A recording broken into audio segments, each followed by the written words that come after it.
Hi, my chubbies, my TikToker, SheilaTruelove, with you this fine. What is this, Tuesday morning? Yes, I want to talk about the pros and the cons of Section 8. You have a lot of people who you have used Section 8 to help them to make better lives of themselves, to help them to just progress into a great life. And then you have some people who make a career out of it, some people who just take it for granted and just abuse it. And I was listening to this young lady here, and she's talking about the pros and cons of Section 8, and she makes so much sense. And I wanted to share this with you. So I've been noticing lately, a lot of people been doing all these videos on Section 8 housing. So since I lived in Section 8 myself at one point in time in my life, I decided to talk about my experience of living in public housing, the pros and cons of living in public housing. So me personally, I moved into public housing when I was 18 years old. I was a teen mother myself. So right after high school, I moved into public housing, and it was a stepping stone for me as a single mom to get on my feet. So I'm not never downplaying Section 8 housing. For the people who got goals, it's a stepping stone. It's all about what you make at the end of the day, but you cannot get comfortable in Section 8 housing and think you're going to be successful, because your rent can be all the way down to zero, depending on what state you live on. It's based on your income and how much you bringing into the table and how many children you have and what's your household size. So you can get low rent, but in the day, you got to understand, when you live in a Section 8 houses, also cons go with that. You got the government controlling your whereabouts, how much money you can make, what type of company you can keep in your house. Sometimes you got to put your child father on child support. You live in a Section 8 housing, so it's not all peaches and cream. They steady worrying about how many jobs you can make. They kind of like keep you at a limit because you got somebody controlling you on how much you can make, what you can do. And don't get me wrong, it's a good program, but it's about how you use the program to your benefit. You understand what I'm saying? Because in the day, if you a grinder like myself, you're going to take that government program and you're going to drive. Like, it's so easy to start your own business out of public housing, to get on your feet, go to school, get a trade. That's what I did. When I was 18, I lived in public housing. I got my CNA certification. Right after that, I rolled myself into college. I wanted higher education. I got my degree. Now I done started my own business. I got my bachelor's and my master's degree in Section 8 housing. So now I was able to start my own business. Right, living in Section 8 housing, I wanted better for me and my son at the time. I didn't want to, constantly live off the system, take advantage of the system. But don't get me wrong, I needed the help, so I use it for a stepping stone. And that's what I recommend to any person who move in Section 8 housing. You got to be about your money. You got to be about your grind. You got some people who use Section 8 housing as a crutch. What I mean by that is, like, they'll get comfortable with somebody giving them something free. And you're not going to make it far, because the way these benefits is set up now these days, they cut out a lot of programs, and nationwide, they not allowing, they put time frames on these programs. They're not going to allow you just to stay in these programs for free now these days. So you better really get into your bag when you live into these government programs, because they really cracking down, because you got a lot of people who been living off these programs, not about their money. And this video for not those. This is for people who trying to grind. Like I'm telling y'all, these are for people who going places in life. That's why I'm making this video for today. The ones who really want to get somewhere in life, if you live in a Section 8, baby, take advantage of the program. Take advantage. Go to school. Get your trade. Stay in your bag. Like, don't get caught up off the free shit. Don't let the free shit fool you, because yes, it's free. But like I told y'all, it comes with a lot come with that. They steady monitor who in and out your house or whatever, depending on, you got to put your child father on child support. You got to kick the man out the house. It just comes with so much. Like, do you really want somebody to control your life like that? That's the question you got to ask yourself. So yes, I don't feel like it's bad to live in public housing, but you got to be about your money. Like, like where I stayed at, I see a lot of people, you got the doers down there, and you got the people who comfortable living down there. Like, I come out my house, I see a lot of people hanging around outside, not doing nothing, not going to work, not getting to their bag, hanging around, just living life comfortably, living free, like not really caring about how they gonna, move up to the next level. Like you do see people like that. I'm not gonna lie and say you don't see that in the Section 8 housing, the projects. You do see shit like that. You can't come out your door and see a lot of people not getting to their bed. Like you see that people lingering around, hanging around, not really taking the opportunity to the next level. But I also saw a lot of working moms who get up every day, take their children to school, feed their kids, going back to school. They be going to a lot of these trade schools. I know a lot of people that was going to the Dorsey programs, doing their medical assistance. I done talked to some of my neighbors now. They was doing medical assistance. They was doing their CNA. They was doing their LPN program. So I did see that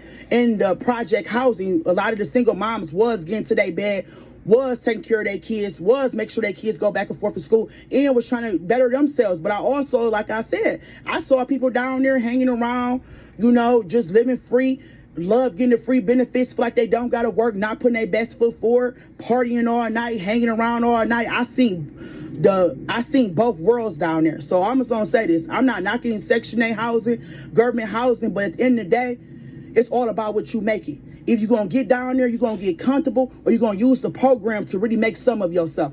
If you one of them people who lazy, not about getting up, not about the bed, because they're not going to knock on your door and say, hey, go get a job. They're not going to do that when you live in there. It's about independence. It's all about what you make. You could keep recertifying your rent for $0 and stay on a budget, but that come with a budget living. You're not going to be able to live life to your potential. You're not going to be able to take trips when you want to. You're not going to go to the mall and cash out your kids when you want to. You're not going to be able to ever buy no properties. You're not going to own anything if you let that be a lifetime housing situation for you. But if you want them people that's motivated and dedicated to get up, you can turn it around and like really own property, start businesses.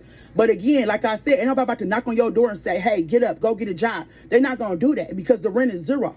Now they is getting stricter, like I said earlier. They putting time frames on it. So now they is making harder to get that type of housing. And they also putting time frames on it. They want people to go to work. They want people to get in their bed. They want people to go back to school. They giving out schoolyard free in all these states. They giving out programs, how to start your business. They giving out first time home loans or grants in different states, depending on your state. So they want people to do better. There's so many free programs out here. You just gotta be a person that's willing to take advantage and do your research. Get on this computer, get on Google, and it's out here for you. Like, start seeing what's in your city, because they out here giving this money out. They giving out these free programs to people. If you want to go back to school, if you want to get a trade, you want to start your own business, you want to start your own trucking company, get your CDLs, it's out here. But you gotta be willing to put the work in, because like I said, when you live in them Section 8 housing, they not gonna knock on your door and say, hey, get up, go get a job. Hey, get up, go to this program. No, you have to be self-motivated. You have to be dedicated. You gotta be willing to get up and get to your bed. If you're not one of those, then you will be stuck living in Section 8 housing. If you're not a person who like to get up and grind for your check every day, you will be stuck in Section 8 housing. But if you a person who about your bag, who don't mind putting that work in, yeah, it could change your life, because it changed my life. I was one of them people, I got up every day. Like I said, I got up to my child to school, made sure he graduated. You know what I'm saying? I got up and went to work. I got up and went to school. I got my degree out that house. Now I'm a business owner. I could talk about it. You know what I'm saying? I've been a business owner. I've been in my career for several years, so I can speak on it. I'm one of those who didn't allow the system to break me. I allowed the system to make me to the woman I am today, and that could be you, but you have to apply yourself. If you're not going to apply yourself, it's going to be like generation after generation, because I saw that when I was living in the low-income houses. You see the generation curse, where you see one generation after another generation of family just back and forth, staying down there, nobody really trying to get up out of there. But I also saw a generation of people who got on down there, who did what they need to do. Now they living better. I went into some of my friends today who doing damn good. They business owners, came from the same projects that I came from. They business owners, they entrepreneurs. And I also ride back through there time to time, because I got people that still live down there who ain't doing right. They still down there. They still in the corner. They still not doing nothing. So again, I'm not knocking public housing, baby. It's all about what you make it. You got to be motivated. You got to be in your bed. If you're not one of those, you're going to be stuck down there. And like I told y'all, the way this shit set up now, they about to stop a lot of programs. They putting time frames on all this. So y'all, if you in one of them public houses, you better get in your bed, because the way these programs and all this free shit out here today, it might not be out here tomorrow. Get in your bag if you in there. She did not tell one falsehood. I like when she said using these programs as a stepping stone instead of a crutch. Because there was a time when I was on public assistance and I was receiving food stamps. When I was married, before I had my children, you're supposed to lose your virginity to your husband. Yeah, check. You're supposed to have children within marriage. Okay, check. I ended up being a baby mama. Okay? I ended up being a single parent. I started off following all the rules. A lot of good that did me. You know what I mean? But she's right. So I ended up on welfare. I was always welfare. Public assistance, I don't know what they call it now. DSS or something. I always worked. But I needed something to supplement my income. Raising 2 children, they were 4 and 5 when their daddy was out of the picture. Even though I never stopped them from seeing their father, he just got caught up with crack and heroin and all that crazy nonsense. Bye. We ain't got time for none of that. Yeah, he cheated on me, and once you cheat on me, you don't get to roll the dice twice. You cut my throat, baby. Sheila ain't having none of that. But anyway, I had to go on public assistance for a minute and food stamps to help supplement my income. I've always been a working woman. I started off with McDonald's, and then I went to working in a factory, TRW, and then I saw those people in TRW as secretaries, and I said, you know what? I want to be like them. I want to be able to dress up and wear suits coming to work. So I set my goal. I achieved that. I became an administrative assistant. Forget this factory work because I'm not feeling none of this, not really. And I've always set goals.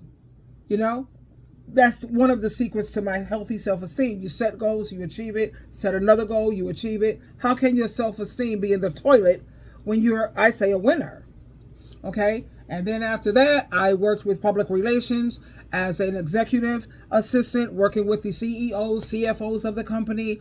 And then I became a junior paralegal. That's when I got into the legal thing. And I've been into that for like 25, 30 years as in the legal field. And right now, I'm presently working with the New York State Legislature, legal fields, bill drafting, making laws, bills, and budgets and everything.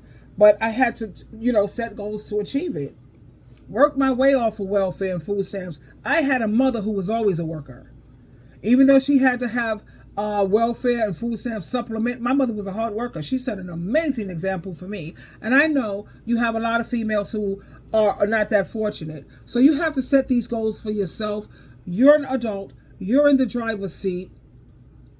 You're in control of your life. No more blame game. No more any of that. You haven't been a child for over 5, 10, 15, 20 years, 30, if not more. So you're the one who's responsible for your life.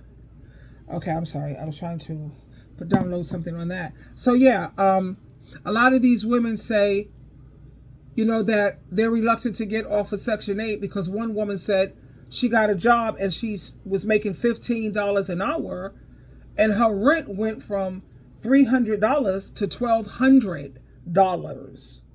So that's why a lot of people get stuck, in these situations and don't want to get off because they feel that it's going to be harder on them.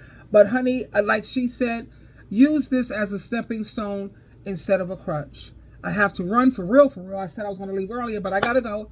It's raining out here. Oh my God. I got this huge umbrella. I love it. I love you, my darlings. Have an amazing day.